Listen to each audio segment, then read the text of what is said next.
Okay. So, ఇవాళ మనం 'జోమ్ 100' episode 9 అయితే ఎక్స్‌ప్లెయిన్ చేయబోతున్నాం. ఇక మిగతా విషయాలన్నీ ఎండింగ్‌లో మాట్లాడుకుందాం. సో, లేట్ చేయకుండా ఎపిసోడ్‌లోకి వెళ్ళిపోదాం. ఎపిసోడ్ స్టార్టింగ్‌లో మనం అకిరాని చూస్తాం. అకిరా జాబ్‌లో జాయిన్ అవ్వడానికి టోకియో వెళ్దామని అనుకుంటాడు. ఇప్పుడు వాళ్ళ డాడీ అంటాడు, ఒక ప్రొడక్షన్ కంపెనీ, నువ్వు నిజంగానే ఇలాంటి పని చేద్దాం అనుకుంటున్నావా? ప్రతి ఒక్కరికి ఒక డ్రీమ్ ఉండాలి అకిరా.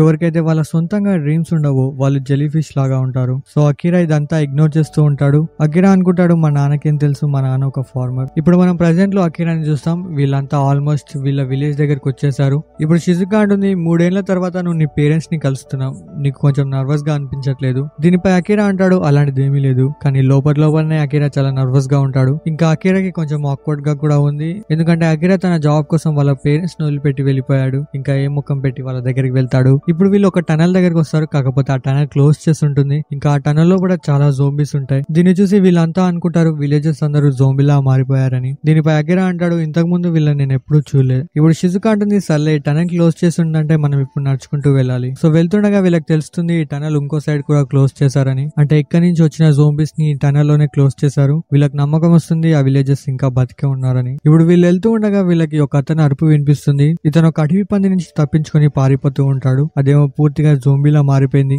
దీన్ని చూసి పీటర్స్ వెంటనే అతన్ని కింది కొంగమని చెప్పి ఆ పందిని చంపేస్తుంది. ఇప్పుడు ఇతను తనని తాను ఇంట్రడ్యూస్ చేసుకుంటాడు, నా పేరు మాసారు ఉమానో. ఇప్పుడు మాసారు వీళ్ళందరినీ ఒక ప్లేస్ కి తీసుకెళ్తాడు. అక్కడ చూస్తే ఒక పెద్ద ట్రీ హౌస్ ఉంటుంది. సో దీన్ని చూసి వీళ్ళంతా చాలా ఎక్సైటెడ్ గా ఫీల్ అవుతారు, ఒక షిజుకా తప్ప. ఇప్పుడు అకిరాది ఇంకొక గోల్ నెరవేరబోతుంది, అదే ఒక ట్రీ హౌస్ ని కట్టాలని. ఇప్పుడు అకిరా మాసారు దగ్గరికి వచ్చి అడుగుతాడు, మనం ఇంకొక ట్రీ హౌస్ చేద్దామని. సో మాసారు దీనికైతే ఒప్పుకుంటాడు. మాసారు దగ్గర చాలా టెక్నిక్స్ ఉంటాయి ట్రీ హౌస్ ని రెడీ చేస్తానికి. దాంట్లో ఒకటి పైప్, దీంతో లెవెల్ చెక్ చేయొచ్చు. సో ఈ పైప్ గురించి మనం పెద్దగా చెప్పాల్సిన అవసరం లేదు, బండలేసేటప్పుడు కూడా అంతా సర్లే. ఇప్పుడు మాసారు వీళ్ళకి ట్రీ హౌస్ ని ఎలా రెడీ చేయాలో నేర్పిస్తాడు. ఇంకా కొత్త కొత్త టెక్నిక్స్ ని కూడా చెప్తాడు.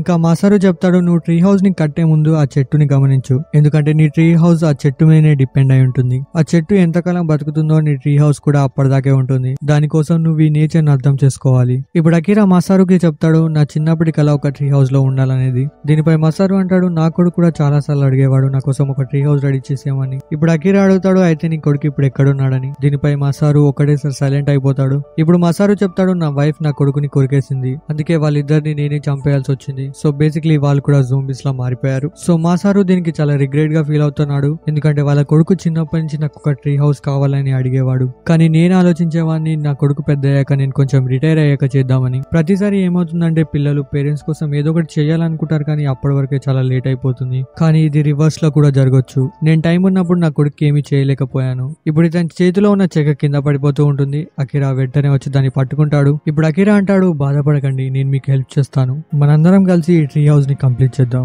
ఈ మాట విని వీళ్ళంతా చాలా ఎక్సైటెడ్ గా ఫీల్ అవుతారు. వీళ్ళంతా కలిసి ఈ ట్రీ హౌస్ ని కంప్లీట్ చేస్తారు. ఇప్పుడు అకిరా ఇక్కడి నుంచి వెళ్ళడానికి రెడీ అవుతాడు వాళ్ళ పేరెంట్స్ ని కలవడానికి. దీనిపై షిజుకా అంటుంది, నేను అనుకున్నా ఈ రోజు నువ్వు ఇక్కడనే స్పెండ్ చేస్తావేమో అని, కానీ ఇక్కడ అకిరా డిసైడ్ అయి ఉంటాడు వాళ్ళ పేరెంట్స్ ని కలవాలని. దీని తర్వాత వీళ్ళు ఒక ప్లేస్ నుంచి వెళ్తారు, అది చూడడానికి చాలా డేంజరస్ గా ఉంటుంది. ఈ టనల్ కట్టే ముందు ఈ విలేజెస్ అందరు ఇక్కడి నుంచే వెళ్లేవారంట. కేంచో ఇంకా మిగతా వాళ్ళు ఇవన్నీ ప్లేసెస్ ని దాటేసరికి వీళ్ళ ఎక్స్ప్రెషన్ మారిపోతుంది. దీని తర్వాత వీళ్ళు అకిరా యొక్క విలేజ్ లోకి వచ్చేస్తారు. చూస్తే ఆ విలేజ్ లో ఎవ్వరు ఉండరు. దీన్ని చూసి అకిరాకి చాలా భయం వేస్తుంది. భయంగా అకిరా తన ఇంటికి వెళ్తాడు. అక్కడ డోర్ ఓపెన్ చేసి చూస్తే అక్కడ చాలా మంది ఉంటారు.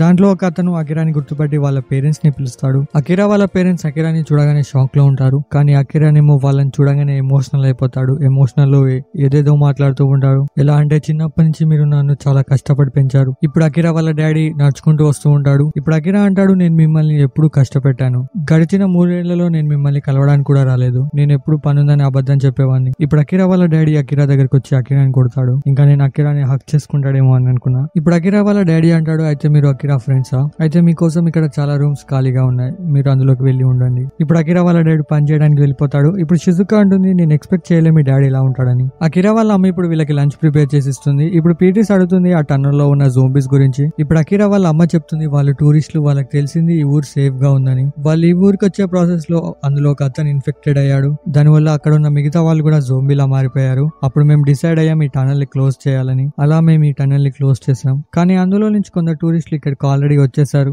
వాళ్ళు ఇప్పుడు ఖాళీగా ఉన్న రూమ్లలో ఉంటున్నారు. ఇప్పుడు అకిరాకి ఏం చేయాలో అర్థం అవ్వట్లేదు, ఎందుకంటే అకిరా వాళ్ళ పేరెంట్స్ కి హెల్ప్ చేద్దాం అనుకుంటున్నాడు, కానీ ఎలా హెల్ప్ చేయాలో అర్థం అవ్వట్లేదు. ఇక్కడ షిజుకా ఇంకా మిగతా వాళ్ళకి విలేజ్ కి వచ్చినందుకు చాలా సంతోషంగా అనిపిస్తుంది. ఇప్పుడు అకిరా వాళ్ళ అమ్మకి ప్రతి విషయంలో హెల్ప్ చేస్తూ ఉంటాడు. దీనిపై అకిరా వాళ్ళ అమ్మ అంటుంది, నువ్వు అలసిపోయినట్టున్నావు, ప్రశాంతంగా వెళ్లి కూర్చో. ఇప్పుడే అక్కడికి అకిరా వాళ్ళ డాడీ వస్తాడు. వాళ్ళ డాడీ అంటాడు, నాకు నీ హెల్ప్ కావాలి, నువ్వు ఫ్రీగా ఉన్నావా? దీని తర్వాత వీళ్ళిద్దరు కలిసి వాళ్ళ పొలంలో పనిచేస్తూ ఉంటారు. ఇక్కడ అకిరా వాళ్ళ పేరెంట్స్ కి హెల్ప్ చేయడానికి ట్రై చేస్తూ ఉంటాడు, కానీ కరెక్ట్ గా హెల్ప్ చేయలేకపోతూ ఉంటాడు. చూస్తుండగానే ఈవినింగ్ అవుతుంది. ఇక్కడ అకిరా వాళ్ళ డాడీ చేయికి దెబ్బ తగులుతుంది. ఇంకా వాళ్ళ డాడీ అంటాడు, నాకు ఇంకా ఎక్కువ టైం లేదు. ఇప్పుడు వెనక నుంచి అకిరా వస్తాడు. దీని తర్వాత వీళ్ళిద్దరు కలిసి విలేజ్ వైపు వెళ్తూ ఉంటారు. ఇప్పుడు వీళ్ళు వెళ్తుండగా మనం ఒక గ్రూప్ ని చూస్తాం. అతన్ని చూసి అకిరా ఆలోచిస్తూ ఉంటాడు, నేను ఇతన్ని ఎక్కడో చూశాను. ఇప్పుడు ఇతన్ని మనం అదే టనల్ దగ్గర చూస్తాం. ఇతను తన పాస్ట్ లో చాలా తక్కువ శాలరీ ఉన్న జాబ్ లో పనిచేసేవాడు. ఇంకా ఇతను ఎవరు పట్టించుకునే వాళ్ళు కాదు. ఇంకా వాళ్ళకి తగ్గట్టే ఇతను కూడా ఉండేవాడు. అదే టైంలో ఈ జోంబీ పాండమిక్ స్టార్ట్ అయిపోయింది. అప్పుడు ఇతను రియలైజ్ అయ్యాడు, నేను ఏదంటే అది చేయొచ్చని.